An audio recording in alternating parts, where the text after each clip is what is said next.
it's at 25,000 because of claiming that insurance relief. Okay, so that's just about it for ITR for employment income only. But suppose you have other sources of income and you would wish to declare them on the return, then this is not the way you can do it, because remember we said ITR option is for those who are in employment income only. Okay, so allow me to share now the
okay, I hope you can all see my Excel.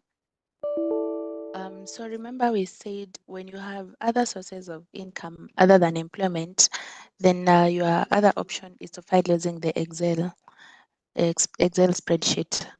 Normally we call it IT1. So we've downloaded it from our iTax account. So under the returns menu, there is the file return. Okay. So under file return, then you download this Excel. And we are reminding you that when you're filling this Excel, to avoid incidences where you might corrupt the file, sometimes we've experienced issues where taxpayers are calling in to say that they're getting errors on the return, maybe error 1004 or an error with a long number. So to avoid corrupting the return when you're filing it, you can just, after you have downloaded it from your iTax profile, you just log out from iTax completely, and then you fill the return now when you are offline.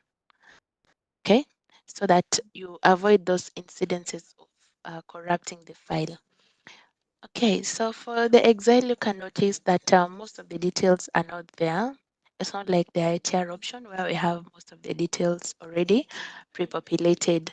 Here, we need to key in the details systematically. So we can use a pin here, the same pin, okay? So that's our PIN number. If you are filing for the first time, that's an original return. Remember, we said if you had done the original return and then you notice there's an error and you would wish to amend, then you can always come back and do an amended return. But since you're filing for the first time, this will be an original return. We're assuming this is a compliant taxpayer who's been filing their returns all through. So they're only filing from the year for the year 2023. Okay. So 1st of January to the last day of the year 2023. So here, there's a set of questions below, and you are saying when you have other sources of income, say you had maybe a consultancy, or you did some, you are paid some management fees, or you did some training and you are paid some money or some contractual fee. So we say those details, you need to declare them on this return. Or if you are a sole proprietor, okay, so maybe you might not be in employment, but you are a sole proprietor. So for sole proprietors, you use your individual PIN for both yourself and your business. So how it's the same way you will come here to capture the details of your business. So here, there's a question that asks, do you have any income other than employment income? And you have to say yes to it because you have other sources of income other than your employment income. If you notice, some additional sheets will open up down below. There's a sheet for profit and loss, balance sheet, and all the rest. Okay, so let's proceed with filling the details. We'll see how that plays out. So if you have partnership income, you select as applicable estate trust income as your employer provided you with a car, mortgage, home ownership saving plan. If you have a commercial vehicle, remember the advance tax you are talking about. So if you had made any payments, maybe you had a motor vehicle, a commercial motor vehicle, you made an advance tax payment, then you can always come here to declare the details of those payments that you did. If you have been issued with an exemption certificate for disability, then you select as appropriate. So in my case, I'll pick these other sources of income other than employment because we want to capture our either business details or if you have a withholding certificate, you need to declare it. Okay, so we move on to sheet B. Now, on sheet B, there are several columns and rows. It's the profit loss account for self. So here we have business, we have farming, we have rental, we have interest, commission, and others. So you will be required to check your withholding certificate, for example, and see what is indicated there as the nature of the transaction. Maybe it could be, say, let's use the common one, consultancy. Okay, so you've done some consultancy, you've been paid. It could be it was a one-off, it was a one-off, it was a one-time event, or you could be having multiple withholding tax certificates. So how you declare that is that you need to get the totals of the gross. Okay, so on the certificate there are details indicated about the details of the withholder, details of the withholding, and then there is the nature of the transaction, which determines the tax rate, and then there is the gross amount that you are paid, and then there is the amount of tax that was withheld and remitted to KRA. So you get the total of your gross amount if it's more than one withholding certificate. So if it's for consultancy, that falls under business. So under business, there you key in the gross amount, not the amount of tax that was withheld, the gross amount. So let's say, for example, the amount was, let's say maybe 30,000, for example. Okay, so that is the gross amount. For those in business or for sole proprietors, this will not apply to you because then you actually have the gross turnovers. Okay, you are required to prepare your books of accounts within the course of the year so that when you are coming in to fill these details, then you already have, for example, what is your closing stock in terms of raw materials, what is the work in progress amounting to. For example, what are the expenses that you've incurred in terms of operating expenses or administrative expenses? So all those details, you should have prepared them within the course of the year so that when you're coming to file the return, it's just transferring the details for purposes of computing how much tax will be applicable in your case. So for those withholding certificates, you can proceed. You've keyed in your gross amount on gross turnover of profession or consultancy fee. And you're saying in the event of you conducting this, say, consultancy, maybe there are some expenses that you incurred. For example, maybe you traveled, for example, to go see your client, for example. So when you have legit receipts, you can come and claim those expenses that you incurred as a result of conducting that consultancy, not any other thing.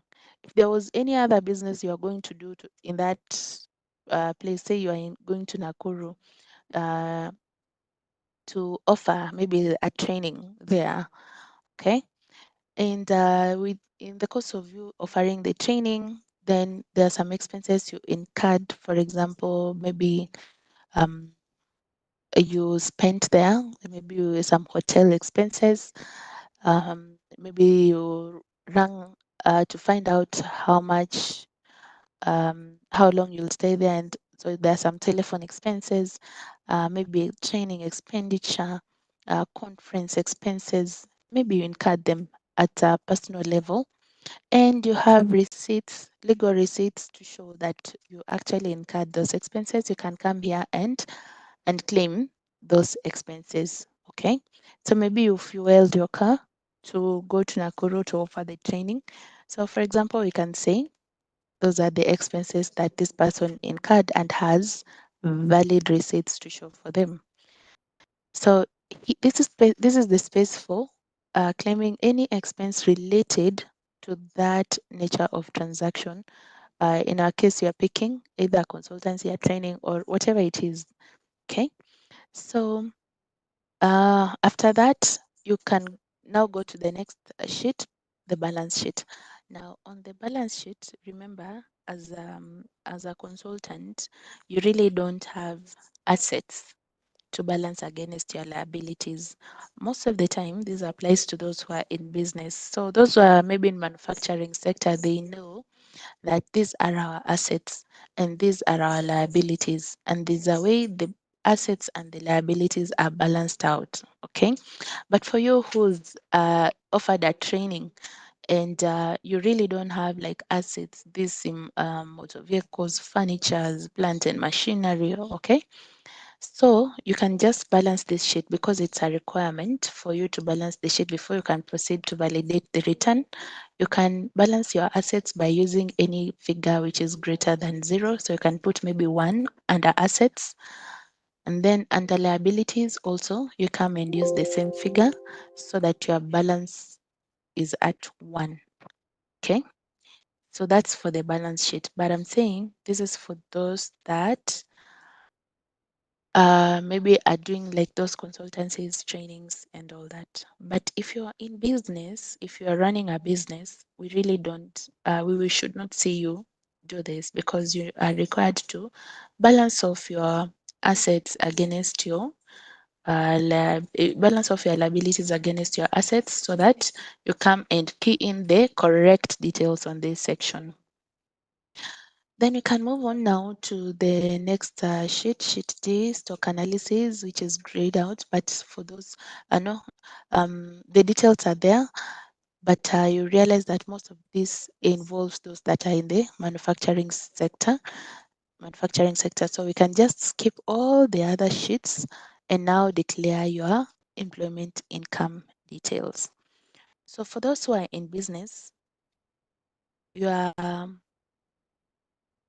your major sheets will be sheet A, sheet B, sheet C, and then we'll see other sheets towards the end. But for those who have both other sources of income together with their employment incomes, then section F opens up for you to now fill in the details of your employment income. So here you're required to have your P9. Remember, we talked about those requirements that you should have before you start filing your tax returns. And one of them is a P9 copy from your employer. We don't issue P9s from KRA. They are issued by your employer. So on sheet F, where you're required to key in your employment income details, you key in your PIN, the PIN of your employer from your P9. Okay. Mm, okay. So I'm just citing an example.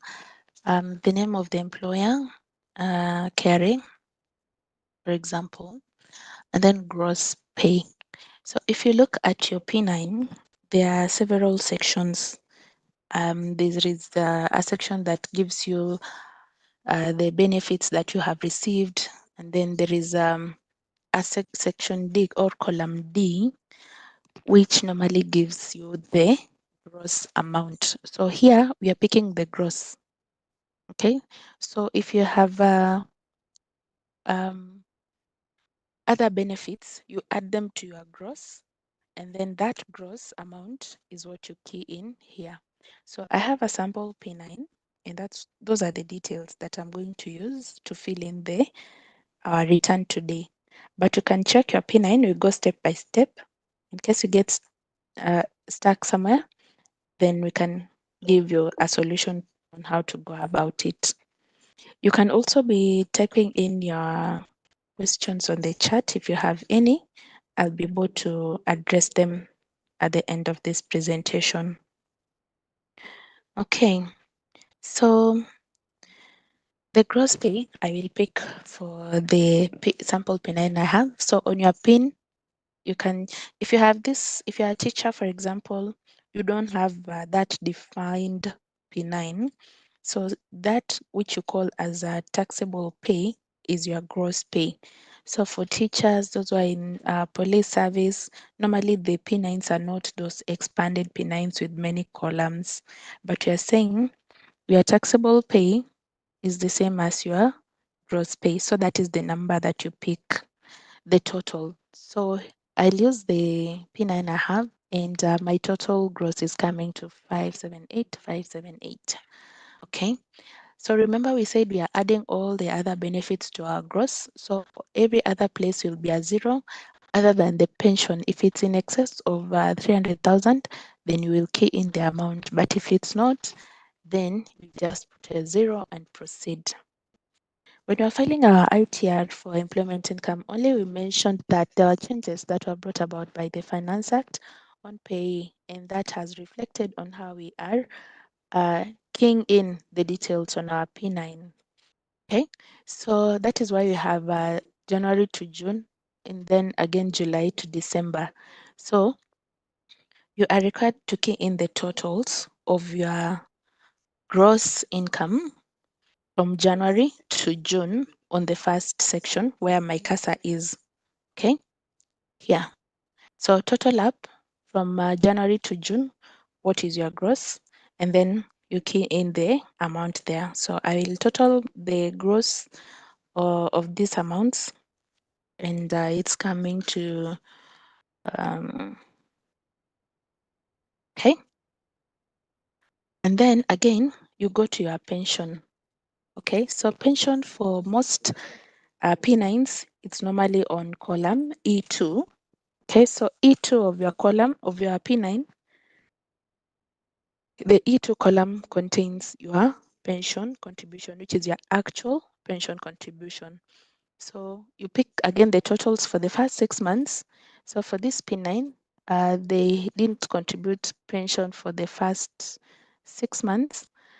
Then you proceed now to do again the summation of your gross incomes from July to December.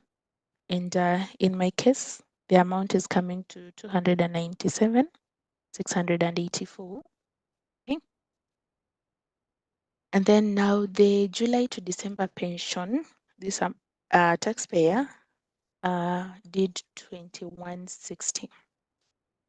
Okay. So you can also do from your end, you get the summation of your gross incomes for the first 6 months, the summation of your gross pension contribution for the first 6 months, as well for the last 6 months. So you categorize them like that to factor in those changes that we talked about at the beginning. All right. So once you do that now, you move now to the next sheet, details of the pay deducted at source. Okay, still with your P9 in hand. Okay, from the drop-down menu, select the PIN of the employer, name of the employer, and then we have the taxable salary. So taxable salary, we're saying it is your gross minus your pension. Remember, you don't tax pension at this point. We will tax it when you'll be receiving it at the end of your service, or at when you're retiring, or when you're leaving employment. But at this point, the taxable salary is the difference between your gross and your pension contribution. So normally, if you check your P9, it's indicated as chargeable pay or taxable pay for those P9s we've mentioned, kama za walimu, polisi. They are normally indicated as the taxable salary. So remember, we've said it's the difference between your gross pay and your pension contribution. So on the P9 that I have, I will key in the amounts. Let me just do the mathematics because it's not there.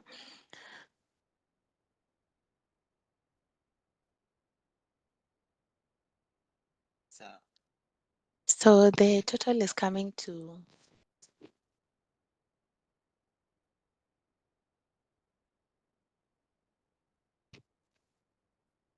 So the total is coming to 576,418. Okay, so you can tag along with me. Okay, so tax payable and taxable salary. Normally it's on that next column of the P9. Let me try find some P9s that I can project.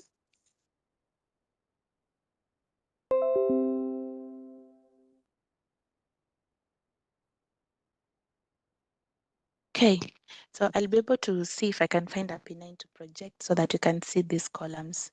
So when you move now from your chargeable pay, then there is the tax charged. That's what we call tax payable on taxable salary. Normally, it is a summation of the amount of pay that you've contributed plus the amount of personal relief you received for that year. So if you check on your P9, they are just side by side. Okay.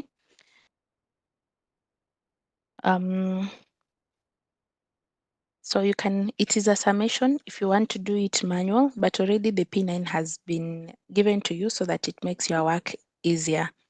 Okay. So it is the summation of the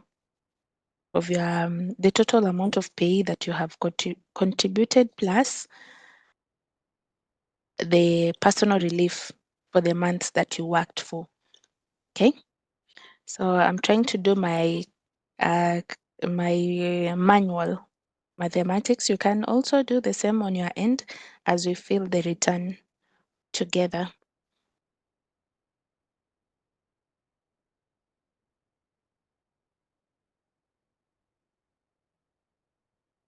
Okay, so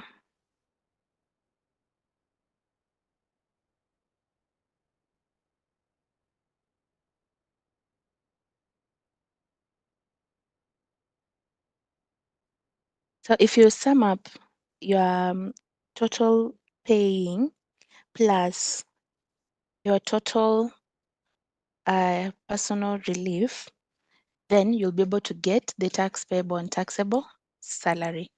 Okay. And then paying is just the pay that you've contributed for the entire year.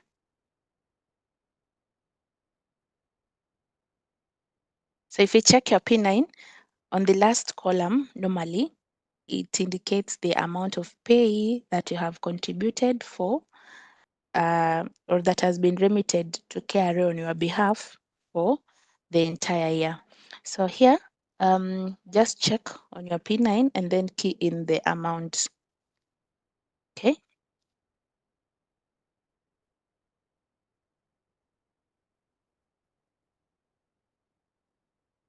Okay. So once you're done with this section, that is how you go about filling it. the PIN of the employer, you pick it from the drop down, the name of the employer, and then the taxable pay. Remember, we said it's the difference between your gross and your pension. And then the tax payable and taxable salary, normally indicated as tax charged on your P9, then it's the summation of your total pay plus your total personal relief, and then the pay, it's just the amount of tax that you have been deducted. So we move on swiftly to the next sheets, and here if you made any installment taxes, then you'll be able to declare, and if not, you just leave it blank. Please do not attempt to fill anything. Then you move on to details of payment credits. So if you made any payments in advance, remember the example we gave of a motor vehicle, a commercial motor vehicle. You'll come here and key in the details of that payment registration number you used, the date you deposited, and the amount that you deposited KRA. And then now you skip now all these other sections and you go to the tax computation section, which is section T. So here, most of the areas are grayed out because they are for computing the taxes. And then for yours is to fill the sections that are applicable to you, the white sections, these that are not grayed out. So your defined pension contribution, remember I said this is what you actually contribute. Normally it's on E2 on your P9. If you have these other P9s, it's normally written as a pension contribution or just pension. So the total of the pension, you key in the amount there. Remember, personal relief, do not forget, we said for last year, the amount was 2,400 in a month, which totals up to 28,800 in a year. And then if you made any payments in advance, okay, say from a commercial motor vehicle, you come here and you can say advanced tax commercial vehicle, you claim the credits on this section. So remember we had declared that we had another source of income other than employment, the one we quoted at 30,000. Okay, so when you have that other source of income, it's not a final tax. What do you mean by it's not a final tax? So when you are declaring it at the end of the year, that the details of that transaction, then there is some amount of tax that you will be required to pay. And that's why it is saying it's not a final tax. Normally, what happens is that a certain amount of tax is withheld at a certain rate, okay, by whoever is supposed to pay you.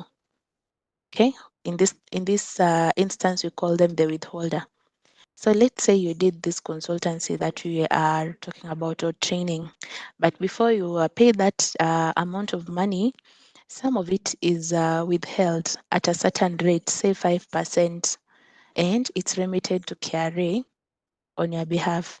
So this is just to give us an oversight that there's a transaction happening here, okay? So an amount is withheld at a specific rate, depending with the nature of transaction, and it's remitted to KRA. And then when you're filing now your individual returns, you'll be required to now clear the difference, the rest of the tax that should have been paid by the withholder, but then because now you have to also account for it, the withholder will withhold at a certain percentage and remit to KRA, and you as the individual or the withholding, you will be required now to pay the difference. So here, the withholding credits on the certificate. Remember we said there is the gross amounts, okay? And then there is the amount of tax withheld, that is what we call the withholding tax credits. So from the certificate, you check that withholding amount of tax withheld is what we call withholding credits. Okay.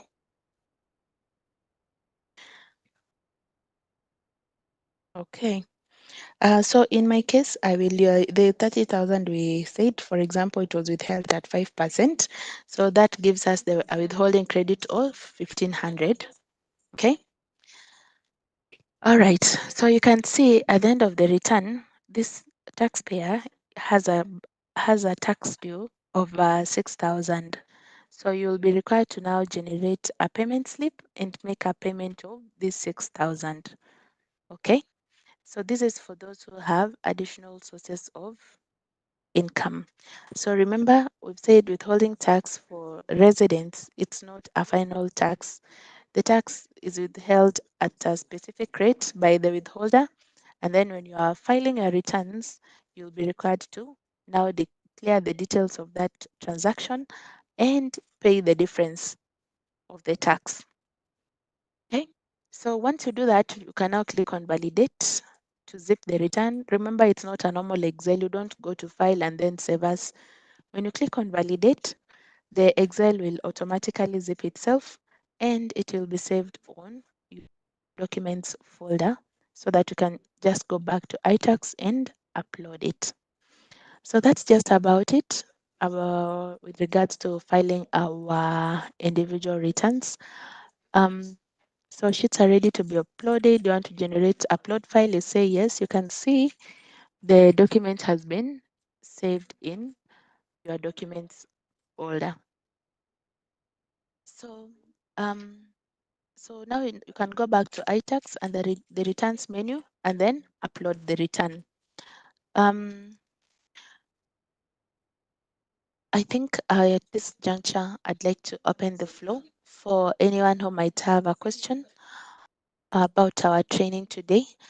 Then we can be able to address them. Or you can either raise your hand or you can type in on the chat.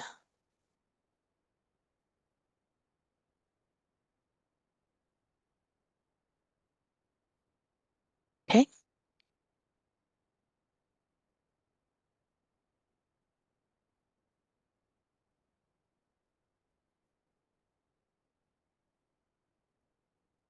All right. So at this time, I can go back to the top. So Jacinta, you had a question on eTeams, and I promised to get you an expert on eTeams to assist you with your queries. So you can share with me your contact privately. We'll be able to get in touch with you after this session, and then we can address the questions that you have so that we avoid that mix up. I am Dr. Mupanga. I follow you very well, a million times from Dubai, UAE. Thank you, Dr. Mupanga, for following us from the United Arab Emirates. Asante sana. We have Grace. You're asking, how do I recognize NHIF while filing my individual tax returns? I think we shared the PIN, but I can also share it again. The PIN of NHIF.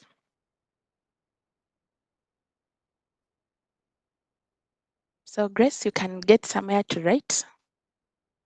Okay, let me give you a second. 1, 2, 3. Okay, I hope you found a pen and paper.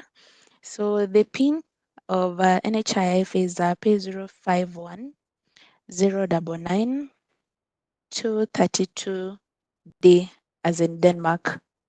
Okay, I'll come again on that. P051 099 232D. Okay, so you can use that PIN. It will pop up NHIF. So you can use it when filing your individual returns. It is the same question from Martha. Okay. And Alex. Okay, so that is the PIN for NHIF. So Protech, you're asking, what of an instance where after submitting the slip comes out with a huge tax refund amount? So remember, we have said there are instances that bring about a refund. One of them we mentioned is if you have an insurance policy, either for life, education, or health, with a maturity period of over 10 years, then you will get the 15%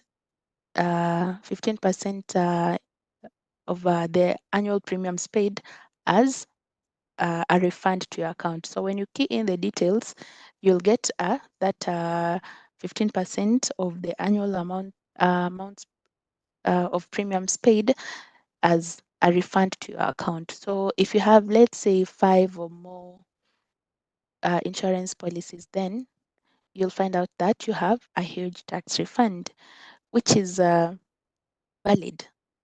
If you have things like mortgage, you remember when we were uh, saying yes to, like, if you select that yes, you have a mortgage, then there's a section that opens up section J for you to compute the details of the mortgage interest. So that one will also bring about a refund after the whole computation. So there are instances that can bring about a refund which which are valid, and there are instances where the refund could be an error. It's either the P9 is wrong or the amounts in the system are not matching. So you really have to check well, and if it's a you just apply, there's no problem. The work or the onus is on us to find out how that refund has arisen on your account. So when you're checking for processing of your tax refunds, remember we said when you have a refund, there's a bank section that opens up for you to fill in your bank details. Okay. So you'll fill in your bank details, but before the money can be disbursed to your account, we really need to check how did this refund come about? Was it an error in the P9? Is it that this taxpayer really has these insurance policies or mortgage for that matter?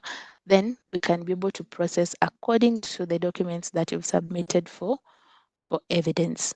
Okay. So sometimes even when you don't work for the entire year, okay, remember you have that personal relief that you are granted every month of 2,400.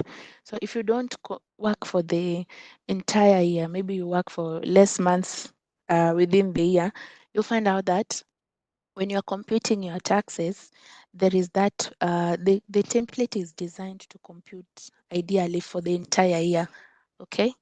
So when you don't work for all the years and all the reliefs are factored in the calculations, so you'll find out that you have a refund, you are in a refund position because of those monthly reliefs that you are supposed to get every month of, in this case, the rate at this time is 2,400. Okay, so there are instances where a refund can arise, and when it does, then you apply for that refund and we check against what you have produced as evidence. When you find it's valid, then your refund is processed and you receive an email to your account about the progress of that application. Okay. So Jacinta, you're saying you're following and you're happy with the training. All right. So I hope your issue on self-employed persons has been addressed within the course of this training. And if not, you can always get back to us on chat. So you're saying, what if you're self-employed with the policy from other companies, e.g. Sanlam? Yes, you still qualify for that uh, to fill in that section of competition of insurance policies so that you are able to get that relief. So it applies to everybody, whether you're in employment or you're self-employed, as long as you have an insurance policy and it covers um, a period of about 10 years. Okay. Um, um, so Isaiah, you're asking, why is there any additional tax payable yet the taxpayer has already paid pay monthly? So we are saying sometimes there could be errors even in the P9. So you find yourself either in a refund position or in a tax payable position. And they're saying also if you had done if you had other sources of income other than employment, then you will have that withholding certificate, which is not a final tax. So there's some amount of money that you will pay as tax at the end of the computation because of those withholding certificates. So there are various instances where you will find yourself in a principal tax or a tax payable position. Okay, so sometimes when you are unsure, you can always reach out to us. You can give us a call through our contact center number so we can guide. And sometimes you'll find maybe there are details you don't capture when you're filing the return. I've seen taxpayers who don't, maybe on the last sheet, you remember where we included our pension and our personal relief, the 28,800. The taxpayers who miss that. And sometimes you find that they submit their returns with a tax payable. So when you have that tax payable, then you can, just for your own checks, you can get to us. We check for you whether you have filed correctly or if indeed you are required to pay that amount of tax.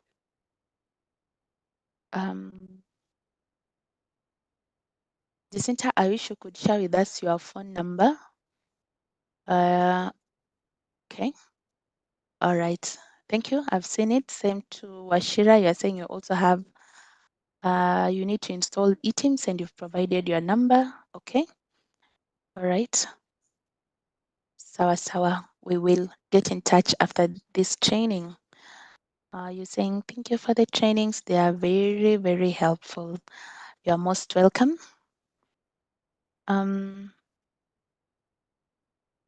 Okay, so I've seen the details you've shared there. All right. So we are getting in touch with you in a short while. I've seen your number, Jacinta. That's noted. Okay.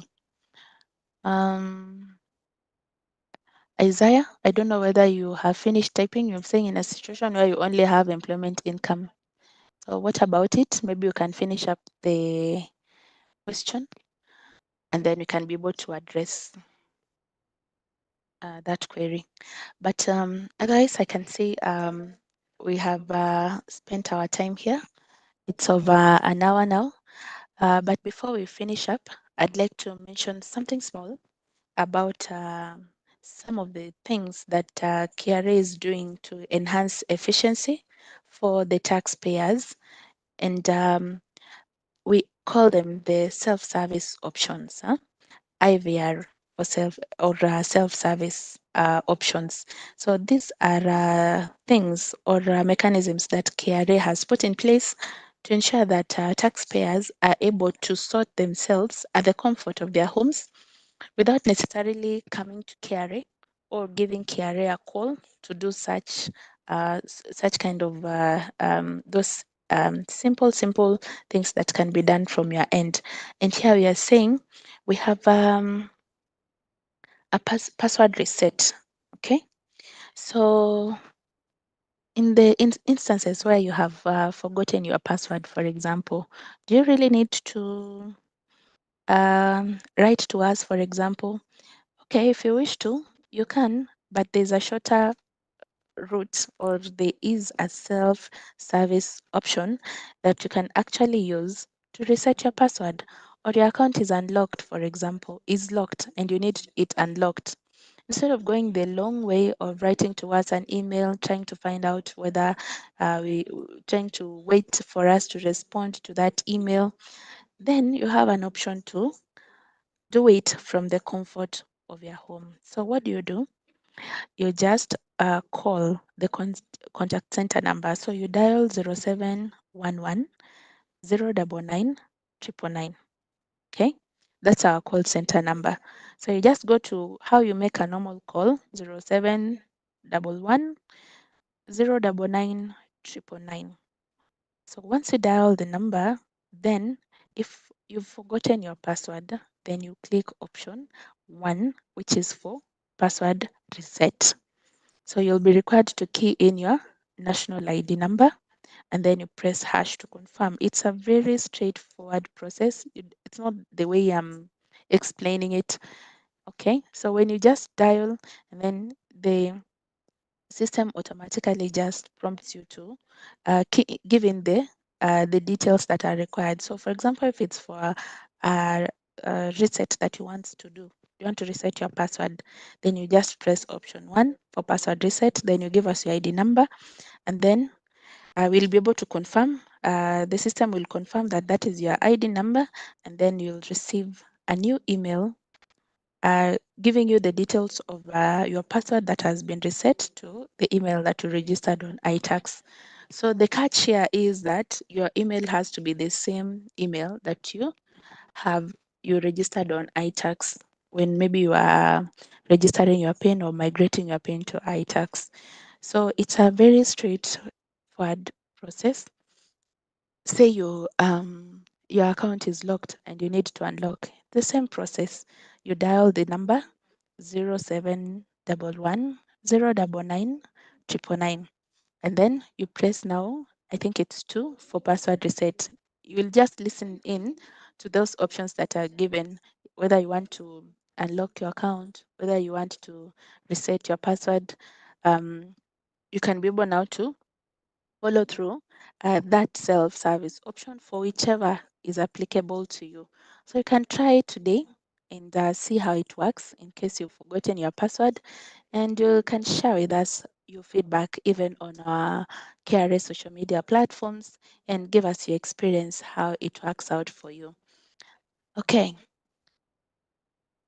All right. So that is just about it for our training today. I'd like to take this opportunity to thank all of us for just joining in and listening, for your questions and for engaging. I am appreciative of your time and dedication to this training and for your responses. So thank you so much. I'd like it to bring it to the end because I don't see any other questions.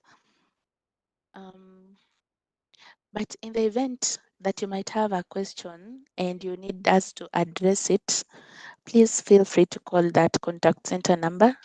They will be able to address your questions from there. Otherwise, I wish you a good afternoon.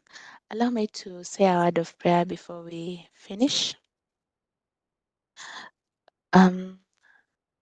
Let's pray. Thank you, Lord, for giving us this time to learn on how to file our tax returns. Thank you for the opportunity. Thank you for the presenter, for the participants, and for all those that have made this training a success, including even our KRA TV crew. We pray that even as we go along with the day, may you be with us, continue to protect us, and even remember us in all that we do to the honor and glory of your name. For we have prayed in the mighty name of Jesus. Amen. All right. So thank you so much, everybody, for joining us. See you again next Thursday for this and more trainings. And we appreciate your responses. God bless you all and have a good holiday ahead. Tupande miti. Yeah. Sawa sawa. Thank you so much. Have a good afternoon.